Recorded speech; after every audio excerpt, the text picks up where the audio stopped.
Bismillahirrahmanirrahim.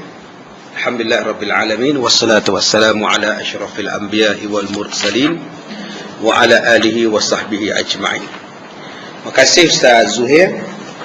Kita sambung menggunakan kitab Muhimmah fil Ilmil Hadis. Kita sampai pada muka surat yang ke berapa dah? Muka surat 8 28 ya. Dah jauh dah kan? Yang Rumi. Tajuknya apa?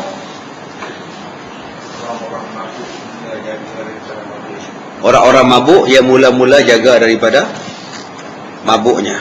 Saya baca yang Jawi, tuan-tuan baca yang Rumi. Adakah pertemuan? Yang Jawi bukan surat berapa? Ada tak pakai Jawi? Tak nampak? Mari tengok Ustaz.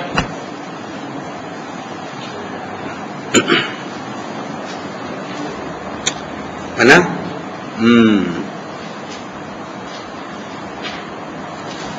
Baik, kita masuk kepada 10 orang yang tidak diterima semayangnya itu ya. Betul ya?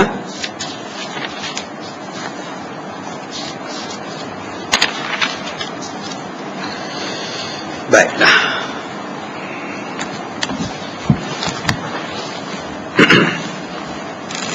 Dan satu cerita bermula sembahyang orang yang tiada diterima Allah Ta'ala itu 10 orang. Yang mana Rumi terus masuk tajuk itu. 10 orang yang tiada diterima sembahyangnya. Yang pertama, sembahyang orang yang tiada berjamaah,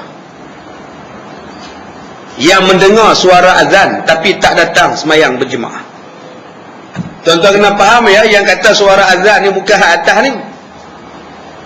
Bukan suara dengan pembesar suara, dengan suara yang Tok Bilal original punya azan. Boleh faham ni? Azan yang dimaksudkan di sini ialah azan dengan suara yang asli. Maknanya jiran-jiran ni dia dengar ni. Kalau Tok Bilal tu azan, dia dengar. Kalau tak guna mikrofon pun, loudspeaker pun dia boleh dengar. Maka orang yang dekat-dekat dengan surau ni tiada jemaah melainkan jemaah dalam sembahyang dalam surau atau dalam masjid. Yang jauh-jauh tu tak dengar apalah melainkan dengan pembesar suara, tak daya lah. Ya, pembesar suara kena yang mahal 100,000 tuan-tuan. 4 batu pun dengar, 5 batu pun dengar. Maka dia sembahyang berjemaah di rumah dia pun boleh dah. Tapi yang hak lain-lain ni, mailah sembahyang di sini. Untuk siapa? Suami-suami, bapa-bapa, laki-laki sembahyang berjemaah di masjid atau di surau. Orang perempuan Ustaz boleh, tak dilarang sembahyang di masjid di surau, silakan, boleh datang jika tidak menimbulkan fitnah. Kalau perempuan tu datang sembahyang berjemaah di masjid mendatangkan fitnah, maka dia sembahyang di rumah dia lebih afdal daripada di masjid. Macam kita sekarang, pintu untuk wanita lain, tandas untuk wanita pun lain, sembahyang untuk wanita pun lain, duduk pula di balik langsir, maka tidak menimbulkan fitnah. Haruslah perempuan datang, tak timbullah masalah. Jangan tuan-tuan halau demo pula. Ya, setengah orang perempuan dihalau dia datang. Apa datang ni? Ya, itu tak boleh dihalau, tempatnya elok, semua elok. Ada tempat wuduk, ada tandas, ada tempat sembahyang. Berbeza dengan kita. Baik, jadi yang pertama sekali, orang yang tidak datang sembahyang, allazina yasma'una al-adhan wal iqamah la yahdurna al-jamaah. Orang yang dengar azan dan iqamat tetapi tidak hadir untuk sembahyang berjemaah, maka sembahyangnya tiada diterima oleh Allah Ta'ala. Maksud mendengar azan itu ialah suara yang original, tiada bantuan pembesar suara. Baik, yang kedua, sembahyang orang yang tiada mengeluarkan zakat harta, maka sembahyangnya juga tidak diterima. Digabungkan ayat wa aqimus salah wa atuz zakah, dirikan solat dan tunaikan zakat. Ini dipanggil sebagai ayat-ayat berkembar. Wa aqimus salah, selepasnya mesti zakah. Adanya sembahyang dan ada zakat. Sembahyang tak bayar zakat, ditolak sembahyang. Zakat bayar, tak semayang, zakat ditolak. Nak diterima, dua-dua kena buat. Zakat kena buat, semayang buat. Melainkan kalau tak mampu untuk bayar zakat, tak ada sebab untuk dia bayar zakat, maka tiadalah wajib dia. Tetapi bagi kita ni wajib berzakat. Zakat simpanan, zakat barang emas kita. Isteri tuan-tuan ada 5 kilo barang emas, kenalah bayar zakat. Ada yang nak kata, Ustaz dah bayar dah zakat. Bila? 4 tahun lepas. Barang emas dia yang 4 tahun lepas dia bayar. Dah bayar kata dia. Sebab tu tuan-tuan, daripada duk simpan, ambil pakai. Masalahnya Ustaz, bila pakai takut kena rompak Ustaz. Simpan kena zakat. Kalau gitu tu saya pakai, tu saya simpan. Apa nak buat Ustaz? Jual lah. Pergi buat benda lain yang lebih bermanfaat. Niagakan duit itu. Buat modal berniaga, jalankan, pusingkan duit. Baik, yang ketiga, sembahyang orang yang berbuat zina. Sembahyang, zina juga, balum juga, maka tiada diterima. Orang yang berzina ini sudah hilang imannya.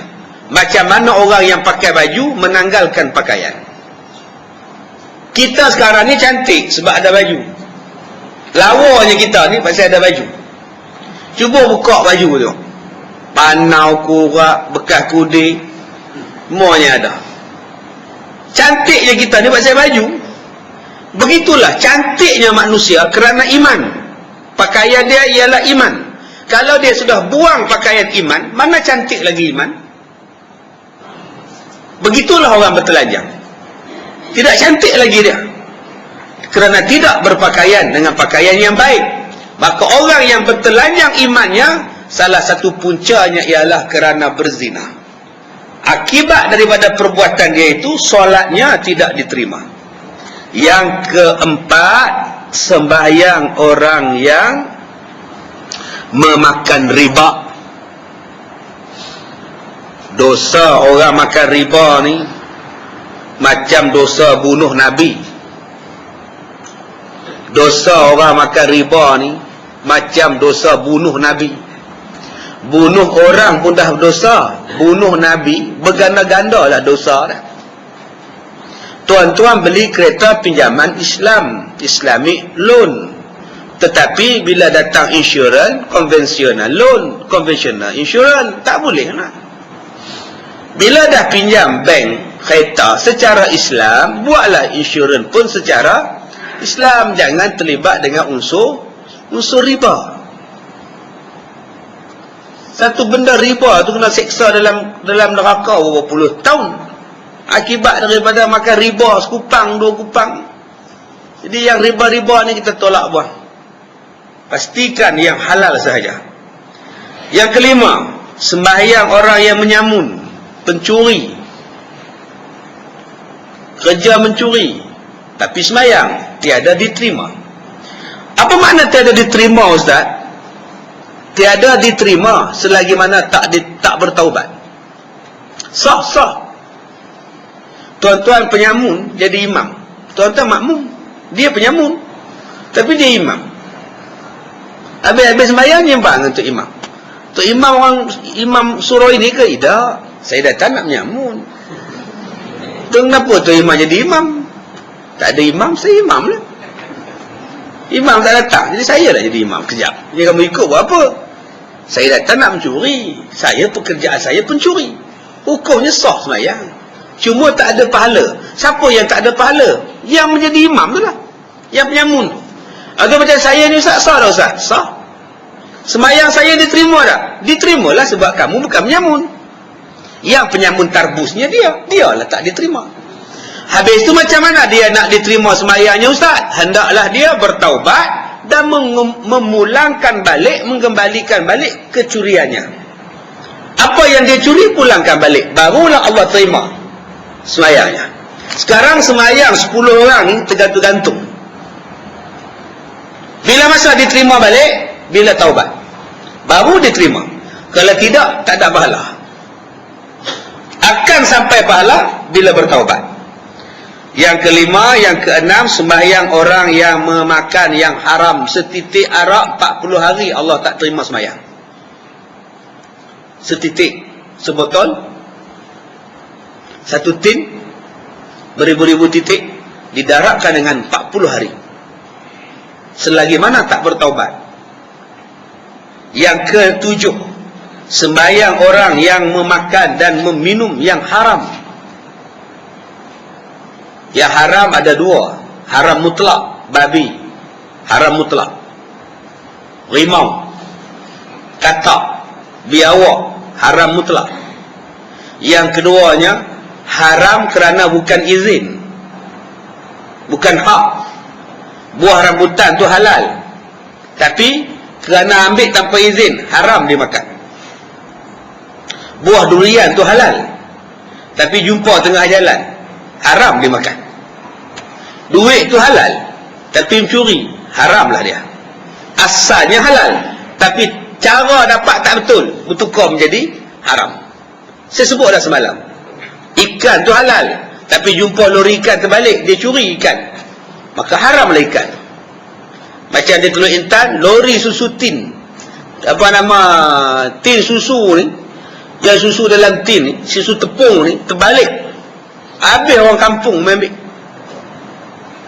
Polis datang guna dia punya petrokar dia tu buat pengumuman, sesiapa yang mengambil susu pulangkan balik, siapa yang ambil sila pulang balik, tuan-tuan. Subhanallah. Polis minta, pasal toki minta tin pulangkan balik. Pakak duk ambil tin, dia kiranya rezeki tu dia. Gamak tu tuan-tuan. Ambil susu orang punya, kawan dah aksiden, kamu pergi ambil, dia pula bagi minum pada anak pula. Bancuh-bancuh bola botol, goncang-goncang, sumbat pada mana. Gamak tu tuan-tuan. Nak jadi baik apa anak macam tu? Kalau dimasukkan sumber yang tidak halal ni. Kemudian yang ke-8, sembahyang orang yang menjual yang haram. Sekarang ni dah banyak makanan eksotik, katak, ular, lipas. Maka ada orang kita yang membekalkan makanan ini pada orang-orang bukan Islam. Ditangkap katak, katak yang gemuk-gemuk, sekilo RM20 dijual. Biawak dijualnya, ular sawak dijualnya. Semayang orang macam ni tak diterima. Kita belah-belah pekan ni tak buat lah kot. Belah-belah kampung, jumpa babi jual. Jumpa ular sawak, dia hambat ular sawak, dia jerut ular sawak, boh langguni jual. Balik beli beras, kopi, gula, anak-anak makan, hasil daripada jual ular sawah. Bila kita tanya haram, kita kata haram, saya bukan makan, saya jual je, haram. Tapi kalau ada manfaat, tak apa. Tuan-tuan buat ternakan lintah, harus. Dia tak tahu nak ternak apa, ayam dah ternak dah, ya, itik lembu, kambing, bor pun dah ternak dah. Sekarang orang ternak lintah, harus. Jika lintah itu diternak untuk pengubatan, ya, untuk bekam menggunakan lintah, boleh? Boleh, tak apa. Nak berubat, sekarang orang sakit nak buang darah kotor dengan lintah, terapi lintah. Ya, sakit gaut, dia bakal dia suruh lintah makan darah kotor dia, ambil asid morik, akhirnya lintah dapat gaut. Dia hukum dia harus dia menternak lintah itu. Tak apa. Sekarang di Kuala Lumpur banyak terapi-terapi guna lintah, terapi guna lintah dan terapi guna ikan. Rendam kaki dalam akuarium, ikan mari makan, lumut-lumut, karat-karat di kaki dia. Ya, sejauh RM1 ke RM30 ke. Siapa yang kaki tak pernah gosok tu, lagi banyak ikan datang. Jadi kalau tuan-tuan pergi ke spa-spa macam itu, tengok kaki orang tu penuh dengan ikan, confirm 4 tahun tak pernah gosok kaki. Ya, setengah orang malu nak masuk situ sebab nampak sangat kaki dia kotor. Ikan pun tahu kaki dia kotor. Baik. Kemudian ke-9, sembahyang orang yang lari daripada Tuan, hamba yang lari daripada Tuan. Ulama-ulama memaksudkan hadis ini ialah larinya seorang suami meninggalkan anak isteri dia. Asal duduk di kampung, kerja tak cukup duit, datang Kuala Lumpur jadi jaga. Sebulan sekali balik. Kemudian sebulan, 2 bulan sekali balik. Kemudian 3 bulan sekali baru balik. Lama-lama langsung tak balik. Sebab apa tak balik? Dulu kerja jaga, sekarang jadi imam. Tak balik dah. Anak tinggal, isteri pun tinggal. Isteri pasal lah motong getah. Mana suami kamu pak? Entahlah makcik, dah lama tak balik. Tak hidup, tak mati. Rupa jadi imam Warak Yamat di Kuala Lumpur tu, suami dia. Maka suami dia tetap tidak diterima sembahyang, sebab membiarkan isterinya gantung tiada bertali.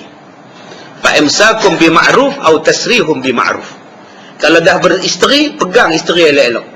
Kalau tak nak pegang, lepaskan elok-elok. Kalau berkahwin, pegang elok-elok. Bagi makan, bagi minum, bagi keselamatan. Kalau dah agak-agak tak mau, cerai elok-elok. Boleh dia menikah dengan orang lain.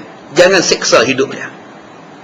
Walaupun dia jadi imam di sini, dia tak bagi nafkah pada isteri dan anak-anak dia, tetap ditolak sembahyang dia.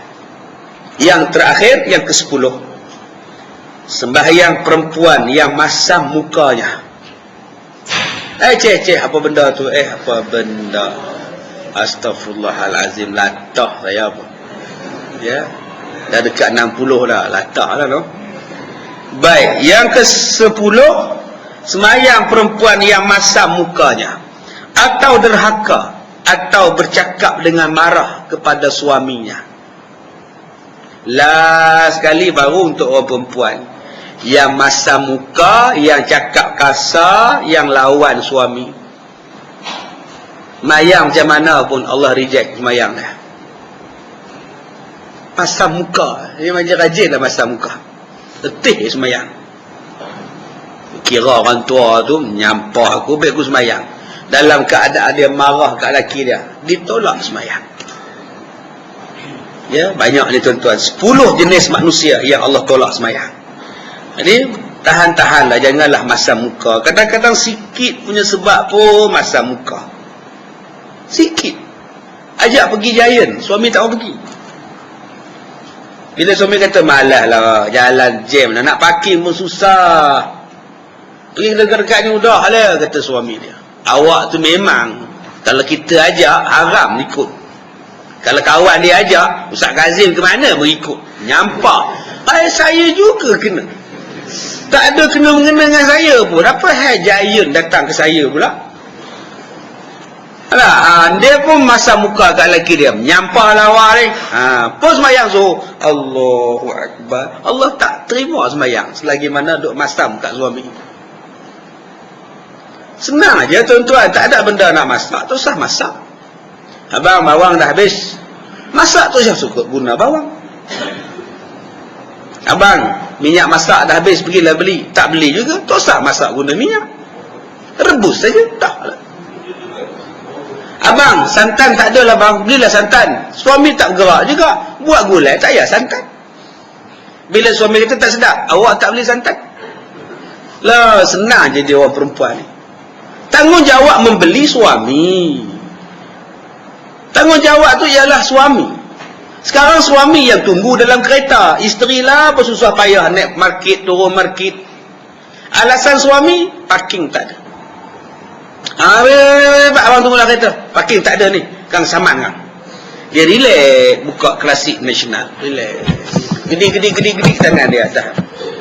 Duduk kat steering kereta, gedi. Yang isteri tu bersabung nyawa, naik tangga, turun tangga dengan licin, dengan duk bertempur dengan Bangladesh, duk berimpik dengan Indonesia, berimpik dengan Vietnam, berimpik dengan Mak Rempit, nak bawa dua-dua raga turun tu. Sepatutnya tanggungjawab tu ialah tanggungjawab kita, para suami.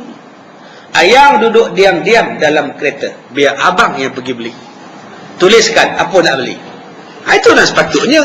Minyak masak, senang baik tu. Lagi bawang, selesai. Selamat. 5 minit je tuan. Bawang 1 kilo, minyak masak 1 tin, dah balik. Balik rumah, setengah bawang tak boleh pakai. Tu yang orang perempuan tak percaya kat suami tu. Dia bukan pilih, dia main balon borong bola plastik timbang tu. Isteri dia lain, dia tengok bawang dia perhati satu. Nak 1 kilo tu saja sejam tuan-tuan. Atau cermatnya orang perempuan di situ pula. Suami memanglah cepat, tapi ya Allah, ada tak puas hati. Balik rumah kan, bergaduh lagi sekali pula. Baik, kemudian mengeluarkan khatib di mana-mana perempuan yang keluar ia daripada rumah dengan tiada izin suami. Saya dah sebut dah, tak perlu minta izin kalau datang berkuliah, sebab kuliah tu wajib. Macam kita pagi ni, suami tak bagi datang, tak payah minta izin, tak apa. Ataupun suami larang pun tak apa, datanglah. Suami akak bukan bagi datang ni ustaz, dia tak suka dengan ustaz. Kenapa? Ustaz kan nak tanding, kata dia. Tapi akak datang juga, akak nak mengaji. Dia tak izin akak datang, akak lantak dia lah ustaz. Benda bukannya salah, hukumnya tak salah. Datanglah belajar walaupun suami larang, sebab menuntut fardu ain. Tetapi kalau benda tu bukan fardu ain, tak boleh isteri keluar melainkan dengan izin suami. Apa dia? Ziarah orang mati, ziarah orang sakit, pergi pampir, ya, pergi baca merharban, kena minta izin suami tu. Pergi buat belajar masak-masak atau buat kek lapis. Ya, petang ni kita akan belajar kek lapis, datanglah ya, kena minta izin suami. Suami tak izinkan, jangan pergi. Abang, saya belajar kek untuk abang, nanti abang makan saya punya kek. Tak payah, beli je. Kamu nak buat kek lapis tu 3 jam, makan 3 minit, baik beli je. Isteri keluar juga pergi, selama dia keluar itu dalam murka Allah Ta'ala. Ustaz, niat saya baik ustaz, ziarah orang mati. Ziarah orang mati sunat, taat dengan suami wajib. Sekarang mana besar pahala? Yang wajib ke yang sunat? Yang wajib, taat. Tuan-tuan pandang baik, kalau ada isteri tak datang ziarah isteri kita, isteri kita sakit, ada satu perempuan tak datang, kita tanya pada kumpulan wanita yang datang, Kak Leha tak datang ke? Tanya suami. Dah ngajak dah, tak nak datang. Dia kata suami tak bagi datang. Astaghfirullahalazim. Apalah jenis orang macam itu. Jiran sakit pun tak datang. Suami dia tak ada, suami dia pergi kursus. Dia pesan pada isteri dia, jangan keluar rumah tu, yang Kak Leha tak datang tu. Ni orang tak faham. Mesti dia mengaji dengan Ustaz Kazim tu. Saya juga kena lagi sekali. Memanglah suami kata jangan keluar rumah sebelum pergi kursus. Aku dah bagi cukup dah, beras dah 2 kampit, ikan dan ayam untuk 2 minggu, santan pun aku dah sediakan untuk seminggu. Kamu tak payah dah keluar mana-mana rumah. Kalau orang sakit ke apa-apa, duduk dalam rumah aja, abang tak izinkan. Kewajipan itu, taatlah pada suami, pahala besar. Habis itu ustaz tak ziarah, ustaz orang sakit, tak sunat dah ziarah, sebab masa itu suami dah kata jangan keluar rumah. Tidakkah itu meninggalkan semangat kejiranan ustaz? Menjaga hak suami lebih baik daripada menjaga hak jiran. Maka tuan-tuan pandang baik, jaga-jaga dia, jangan salah sangka pada orang, jangan busuk pada orang, busuk hati. Pandang baik, mungkin suaminya tak datang, mungkin suaminya tak dapat dihubungi kerana tidak ada liputan pada talian handphonenya. Jadi pandang baik, jangan bila orang tak datang kita kata tak bermasyarakat, kita kata tak bercampur, jangan. Mungkin ada halangan yang lebih besar daripada itu. Ataupun kata dia dilaknat oleh Allah Ta'ala, dalam murka Allah, hinggalah dia balik ke rumah, hinggalah redha suami kepadanya, minta maaf pada suami, abang tadi saya keluar tanpa izin, maafkanlah saya. Okey, abang maafkan, barulah Allah balik redha padanya. Pada suatu riwayat telah melaknat akan malaikat di langit dan tiap-tiap sesuatu yang terbang di udara melainkan jin dan manusia, hinggalah kembali ia pada suaminya. Kitab ni tuan-tuan, kitab ni ditulis sampai terbang pun tak wujud lagi. Kitab ni ditulis, kapal terbang pun tak wujud lagi. Tapi dia kata dah, melainkan jin dan manusia yang di langit. Macam mana dia boleh tahu manusia akan terbang atas kapal terbang? Inilah dia tuan-tuan yang kata ilmu. Dia kata segala benda yang terbang, yang lalu di atasnya, atas kepala perempuan tu, melainkan jin dan manusia. Maknanya jin terbang dan manusia pun boleh terbang dalam heli ataupun dalam kapal terbang. Yang mana lalu atas kepala perempuan yang lawan suami dia, burung, unggas, melaknat perempuan itu, melainkan jin dan manusia. Dan telah mengeluarkan oleh Imam Ahmad dan Tabrani dan Baihaqi dan Hakim di mana-mana perempuan yang memakai bau-bauan, pakai minyak wangi, kemudian keluar ia, maka dia melintasi suatu kaum yang laki-laki supaya mendapat mencium bau yang dia pakai, maka perempuan itu dosanya seperti berbuat zina. Habis itu, Ustaz, badan saya bau busuk. Badan saya bau busuk. Terpaksalah saya pakai minyak wangi. Pergi masjid, perempuan, pergi surau, perempuan, pakai minyak wangi, haram. Tak boleh. Ya Ustaz, badan saya bau busuk. Kalau begitu, buangkan bau busuk. Dengan apa? Apa yang sebab bau busuk? Ketiak saya berbau. Bau asam. Ketiak siapa busuk? La la la la la la la la, pok pok pok. Cerita bujang lapuk. Kalau gitu selesaikan masalah bau ketiak. Masalah bau ketiak gunakanlah hibka, penghilang bau ketiak. Dia tak wangi, tapi dia menyerap bau ketiak. Akhirnya anda tidak lagi merasa susah hati bila berada dengan orang lain. Anda akan mendapat keyakinan yang baru. Gunakanlah hibka. Selesailah. Bukannya dengan pakai minyak wangi, pakai hibka penutup bau. Udah pakai Ustaz, penggunaannya saya pakai tak berkesan lah Ustaz. Kalau demikian, gunakanlah limau. Tiap-tiap kali mandi, gosoklah limau. InsyaAllah hilang. Tuan-tuan, tiap-tiap kali mandi, gunakan limau. Mana nak cari limau Ustaz? Allah, berlambak-lambak. Sekarang limau Mandarin lagi banyak. Percuma aja. Pergi kedai Cina, sekotak-sekotak dia bagi. Makan limau banyak-banyak. Ambil limau nipis, hilangkan bau badan. InsyaAllah tak perlu lagi pakai minyak wangi. Saya dah buat Ustaz menggunakan limau, tapi tetap tidak berkesan. Kalau begitu, janganlah makan jerit, petai, bawang dan sebagainya. Jaga makan minum. InsyaAllah bau badan tidak ada. Jadi Nabi larang perempuan pakai minyak wangi, terutamanya pergi ke masjid. Siapa yang pakai juga pergi ke masjid atau pergi dengan niat nak bagi orang rasa bau wangi dia, dosanya macam dosa berzina. Dan laki-laki yang bila perempuan pakai minyak wangi melintasinya dengan wangian, dia pun rasa wanginya. Rupanya seorang perempuan, dia cari kedai bunga, dia beli sekuntum bunga, dia bagi RM50 kat nyonya tu. Nyonya tu kata, balance, keep the chain, dia kata. Dia hambat perempuan itu untuk dia bagi bunga. Rupa-rupanya perempuan itu menggunakan minyak wangi Mistral. Ya, maka laki-laki yang macam itu juga dikira sebagai dosa zina.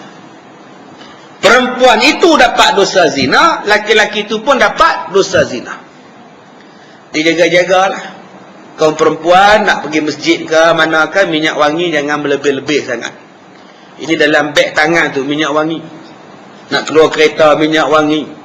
Masuk tandas minyak wangi, keluar tandas minyak wangi, keluar kereta minyak wangi. Tujuan dia apa? Nak bagi wangi pada orang, kita takut dapat macam itu. Yang pakai minyak wangi dapat sunat. Minyak wangi pada isteri, minyak wangi pada suami. Pakailah. Hukum sunat. Duduk dalam bilik tidur tu sembur segala minyak wangi. Daripada atas katil sampai atas kelambu.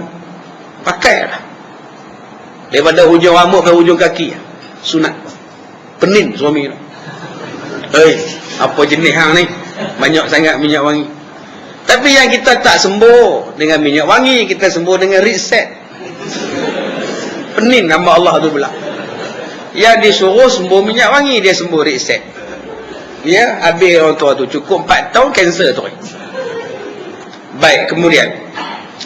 Dan telah mengeluarkan oleh Ibnu Adi dan Ibnu Askari Saya ni tiap-tiap pagi tuan-tuan, Isnin sampai Khamis ni, hari Sabtu, hari Ahad di sekolah saya tu tiap-tiap pagi kuliah.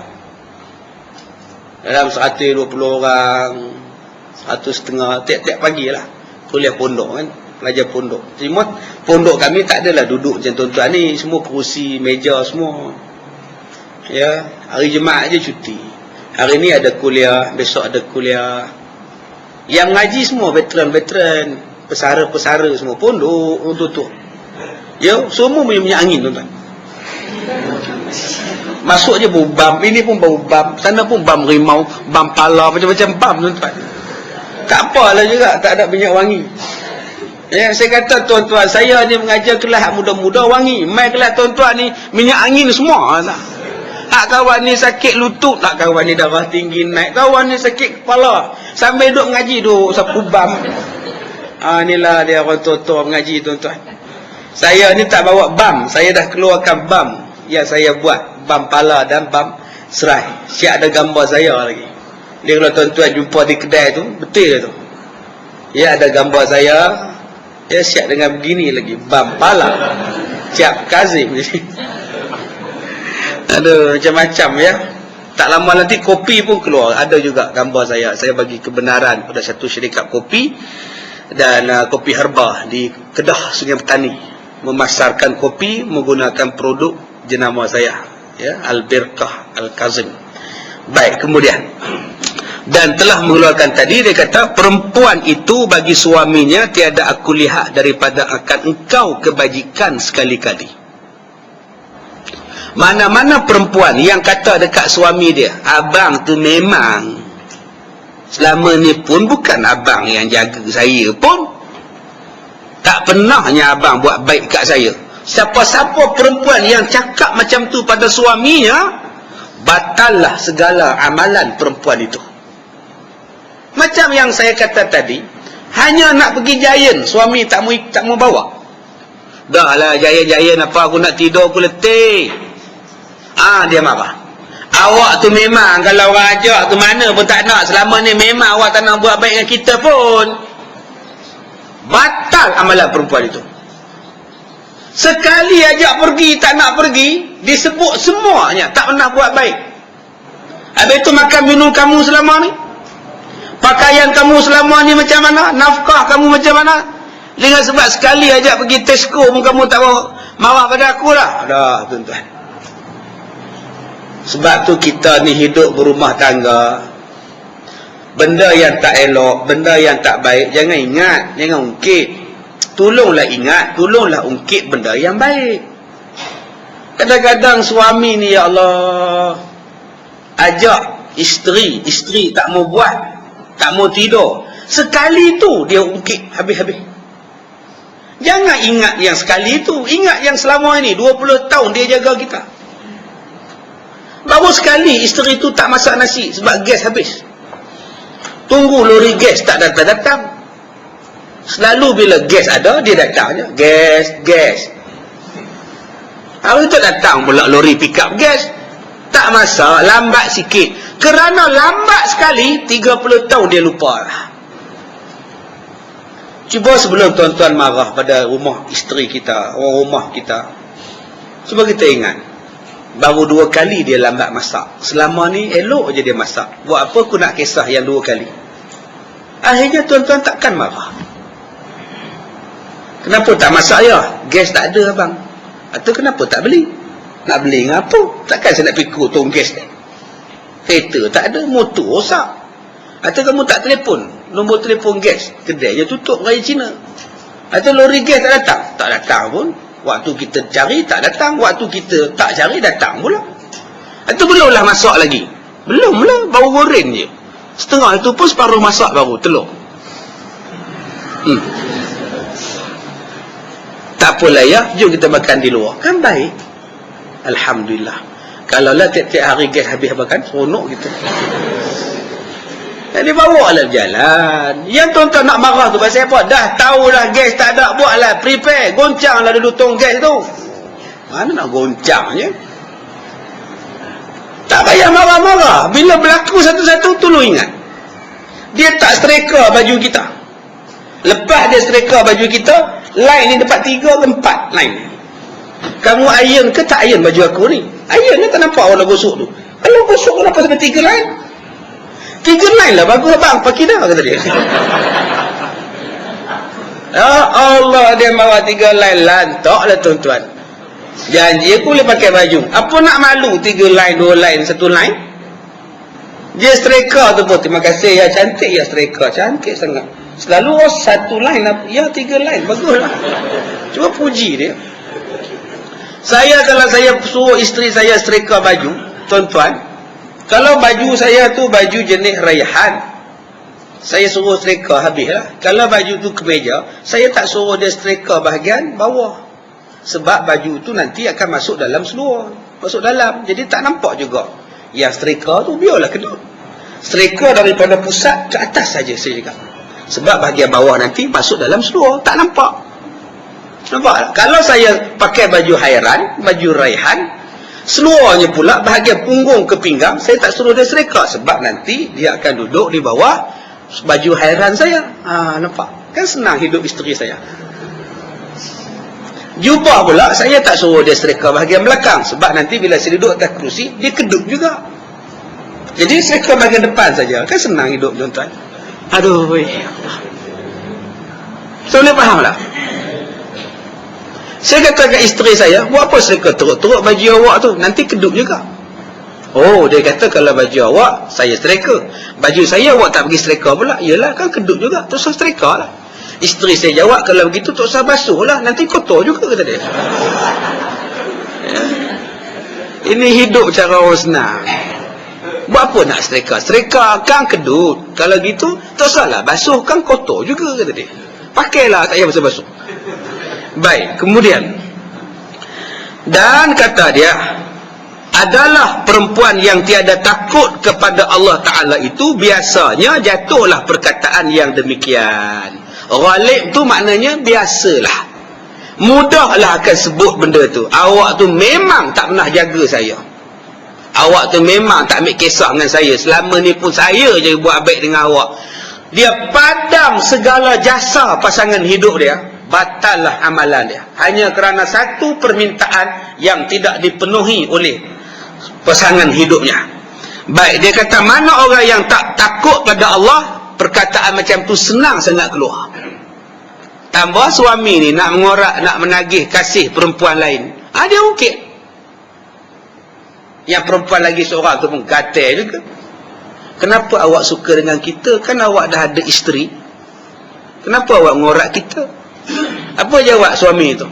Saya tidak dapat layanan daripada isteri saya. Nampak tak? Nak mengorak orang punya pasal, dia kutuk isteri dia sendiri. Apa jenis suami?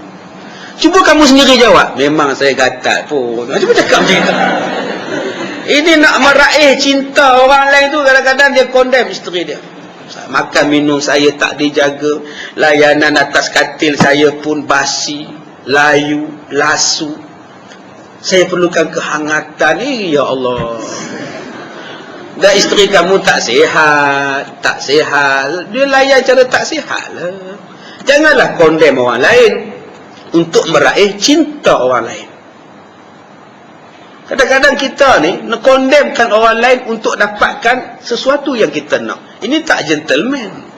Berusaha atas usaha kita sendiri. Jangan menang di atas kelemahan orang lain. Jangan. Saya, apa tu? Surat khabar lama. Saya kadang-kadang bila tengok bola, sebab tu saya malas tengok bola. Sebab kadang-kadang dia bagi trik. Nampak macam kena tackle. Padahal dia sendiri bagi jatuh. Akhirnya kad merah. Kad merah tinggal 10 orang. Apa lagi nak main? 10 lawan 11. Cuba main dalam keadaan gentleman. Jangan berlakon-berlakon. 11 lawan 11. Barulah betul. Ini tidak cari jalan. Macam mana nak bagi pemain bola sepak sana kena buang padang. Lagi banyak lagi buang padang, lagi bagus. Ini tak gentleman. Bersaing dah elok. Padang yang rata, referee yang adil, pemain yang cukup balance sebelah dengan sebelah. Jangan kita mencari kelemahan orang lain untuk dapatkan sesuatu. Sehinggalah kita membuat cerita yang bukan-bukan kepada pasangan hidup kita sendiri. yang selama ni jaga kita, makan minum dengan dia, tidur sekali, makan sekali, mandi sekali, susah senang sekali. Tetapi bila ada satu benda yang kita tak puas hati, itulah yang kita ungkit, mengakibatkan batal ibadat selama yang kita buat. Ataupun dia kata dibuatnya kebajikan oleh suaminya pada sekalian masa, sekalipun kemudian dilihat kejahatannya satu ya, nescaya berkatalah ia, saya tidak pernah lihat suatu kebajikan kamu sekali-kali. Maka perbuatan yang demikian itu membatalkan amalannya, walaupun dia dah kahwin berpuluh tahun berkhidmat. Tetapi dengan sebab perkataan begitu, 30 tahun dibatalkan pahala. Dan di mana-mana perempuan, dan mengeluarkan oleh Abu Daud dan Tirmizi, di mana-mana perempuan yang minta cerai daripada suaminya dengan tiada sebab yang dibenarkan oleh syarak, maka haramlah perempuan itu mencium bau syurga. Mana-mana perempuan yang minta cerai tanpa sebab, tak boleh cium bau syurga. Habis itu Ustaz, boleh minta cerai? Boleh. Apa sebab? Yang dibenarkan syarak. Ialah apa sebab? Suami tak bagi nafkah. Nafkah apa Ustaz? Dua-dua nafkah tak bagi.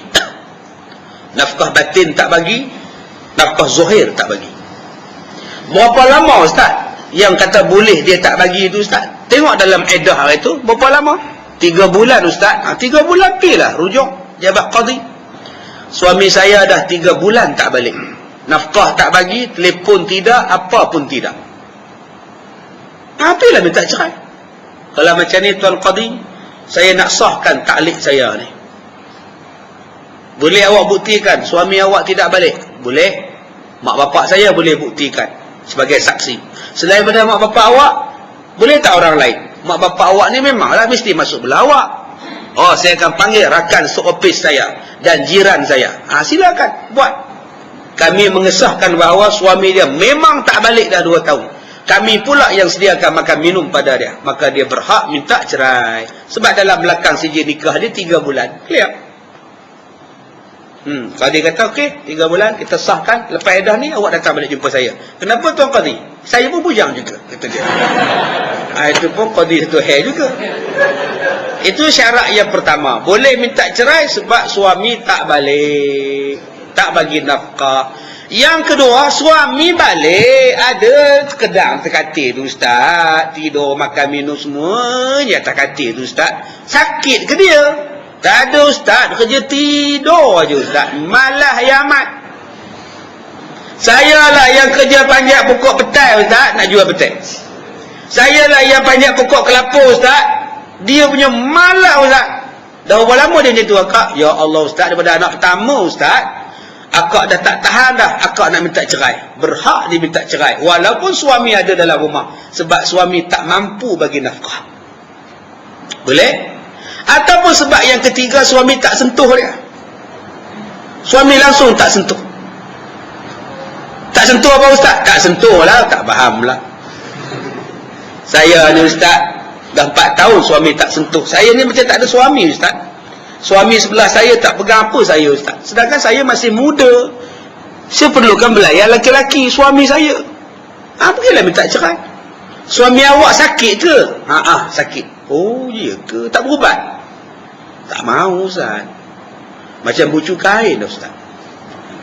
Macam bucu meja Ustaz. Langsir meja kan? Ni. Tuan-tuan nampak tak langsir meja ni? Oh, itu. Faham ke ni? Tak faham, tak faham sudah. Dah jenuh dah Ustaz, tak mahu. Boleh minta cerai. Dulu sihat dia Ustaz, sekarang tak sihat. Tapi kerja kuat. Tapi kehendak, keinginan dah tak ada Ustaz. Saya pun manusia Ustaz. Takkan saya nak buat dosa, minta cerai. Suami dulu kerja apa? Pemanjat pokok kelapa. Oh. Habis tu macam mana boleh sakit? Dia panjat, rupanya ular tedung di atas Ustaz. Dia gelonsor turun bawah, jatuh atas tanah Ustaz, terhempas. Oh. Lepas tu mati ke dia? Tak ada mati, benda lain mati Ustaz. Maka bolehlah dia minta cerai. Yang keempat, dia boleh minta cerai suami dia itu tak bertanggungjawab, penagih dadah. habis barang dijual, boleh minta cerai. Ataupun yang kelima, suaminya berpenyakit yang membahayakan dia, penyakit AIDS ke, sifilis ke, yang boleh membahayakan dia ataupun anak-anak yang akan dikandungnya, boleh minta cerai. Ataupun suami itu gila ataupun separa gila, boleh minta cerai. Duk seorang-seorang gelap, boleh minta cerai. Dah tak betul dah ustaz, tak tahan dah saya ni. Ataupun dia boleh minta cerai daripada suaminya apabila suaminya itu kaki pukul. Ya, nak rakam tak? Baik. Suaminya kaki pukul, tiap-tiap hari sepak terajang, tiap-tiap hari pukul dia, boleh dia minta cerai. Tak apa.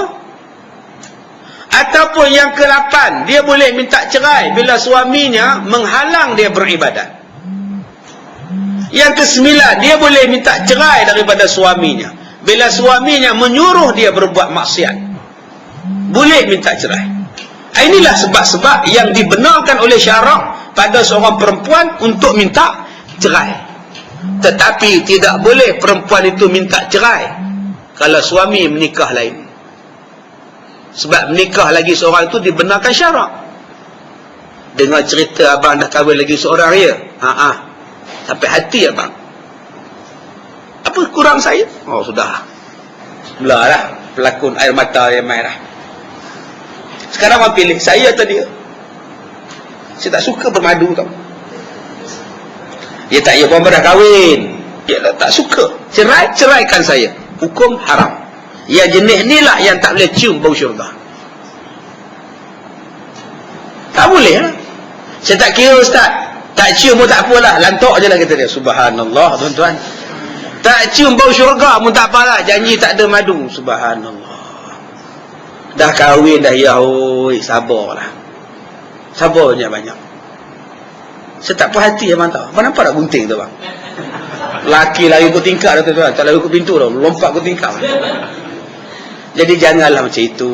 Dah kahwin, abang, saya larang, saya tak setuju ke, saya setuju ke, abang dah kahwin dah. Saya minta pada abang, tolonglah berlaku adil pada kami berdua. Saya larang, abang kahwin juga. Saya tak suka pun, abang kahwin juga.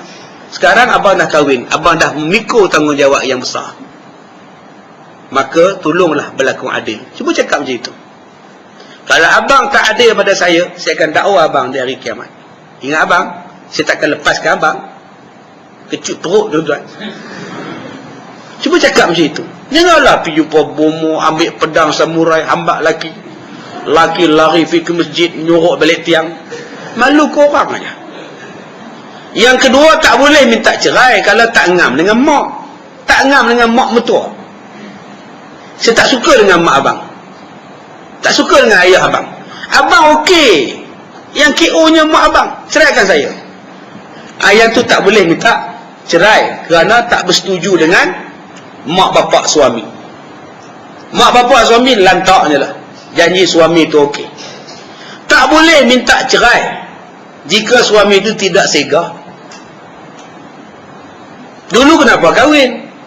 Dulu saya kahwin dengan dia ustaz, saya ingatkan dah tak ada orang nak kat saya. Ya ni pun jadilah, janji lepas sesak, dia kata. Bila dia dah jadi isteri orang, ada pula orang minat pada dia, yang segak pula tu. Ya Allah. Suami dia kurus je, dia banding suami dia dengan orang yang nak dekat dia. Suami dia macam piano, macam gitar ada badan ni, ya Allah, macam ya Allah boleh main ha. Keren. Dia tengok yang nak pada dia tu bulu dada yang daripada pusat naik ke muka. Subhanallah. Maka dia minta cerai kat laki dia. Dia kata, abang cerai kat saya, abang, saya tak suka dengan abang. Jenis ni lah yang tak cium bau syurga. Jenis tak cium bau syurga pasal sebab itu. Dulu kenapa kamu nak dengan aku? Dulu saya tak kisah, sebab saya ingatkan abang je nak kat saya. Sebab tu saya tak kisah. Selain daripada itu, saya nak dekat abang tu, saya tak kisah sangat sebab nama saya Aiman. Sebab tu saya tak kisah. Rupa-rupanya sekarang dah ramai orang nak. Jadi saya mempunyai pilihan. Jadi haram tuan-tuan. Yang haram minta cerai lagi sebab tak ada sebab untuk minta cerai. Abang, kita bercerai nak?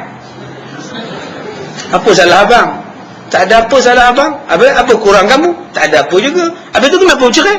Saja. Rasa nak jadi macam orang muda balik abang kan? Senang, tak payah masak, tak payah basuh kain, tak payah balik kampung kan? Abang rasa tak macam tu abang? Kita suami dia. Eloklah diorang. Tuan-tuan, dia pun gila kalau diorang. Jadi kita akan sambung lagi bab ini pada kuliah yang akan datang. Haram dan harus minta cerai. Di mana tempatnya dan di mana masanya. Baik, ada apa-apa soalan?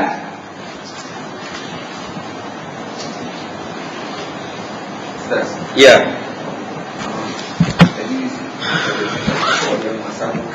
Ya. Ya.